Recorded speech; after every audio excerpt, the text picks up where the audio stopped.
Կրեմլում տեղի ունեցել Հայաստանի և Ռուսաստանի ղեկավարների հանդիպումը։ Պուտինը իր խոսքում ասել է, մեր հարաբերությունները զարգանում են լավ, գրեթե 11 միլիարդ դոլարի առևտրաշրջանառություն ունենք։ Նա շեշտել է, որ վիճակագրական տվյալներով Հայաստանի հետ 2024 թվականին 11,7 միլիարդ դոլարի առևտրաշրջանառություն է եղել, ինչը ռեկորդային ցուցանիշ է։ Փաշինյանն էլ ասել է, որ այժմ աշխատում են և փնտրում Հայաստանի համար նախագծեր նոր, փոքր մոդուլային ատոմային հնարավորությունների և այդ հարցում նույնպես շատ ակտիվ երկխոսություն ունեն Ռուսաստանի հետ։ Փաշինյանն ընդգծել է, որ արդյունավետ համագործակցում են Ռոսատոմ կորպորացիայի հետ։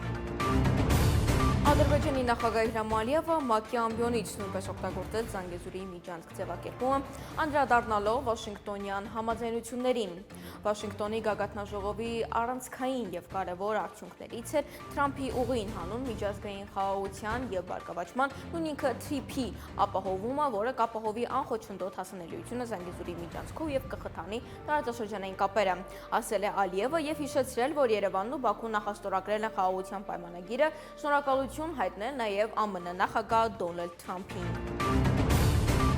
Ազգային ժողովի падգամավորներ Ռուբեն Ռուբինյանը և Գեգամ Նազարյանը նախագիծ են շրջանառելու, որը հունվարի 27-ը կսահմանվի որպես հիշատակի և խոնարհման օր։ Մեզ պետք է ունենալ հատուկ օր, երբ կհարգենք բոլոր ժամանակների ռազմական գործողությունների ընթացքում զոհվածների հիշատակը և կխոնարհվենք հայրենիքի համար բոլոր ընկածների առաջ, գրել է Ռուբինյանը Facebook-ում։ Իսկ հունվարի 28-ը կնշվի որպես բանակի օր, այնպես ինչպես և եղել է։ Նազարյանը 44-օրյա պատերազմում զոհված դիպուկահար Աբգար Նազարյանի հայրն է, նախկինում նա Հայաստան խմբակցության անդամ էր։ Վաղը սեպտեմբերի 27-ին Արցախյան 44-օրյա պատերազմի 5-րդ տարելիցն է։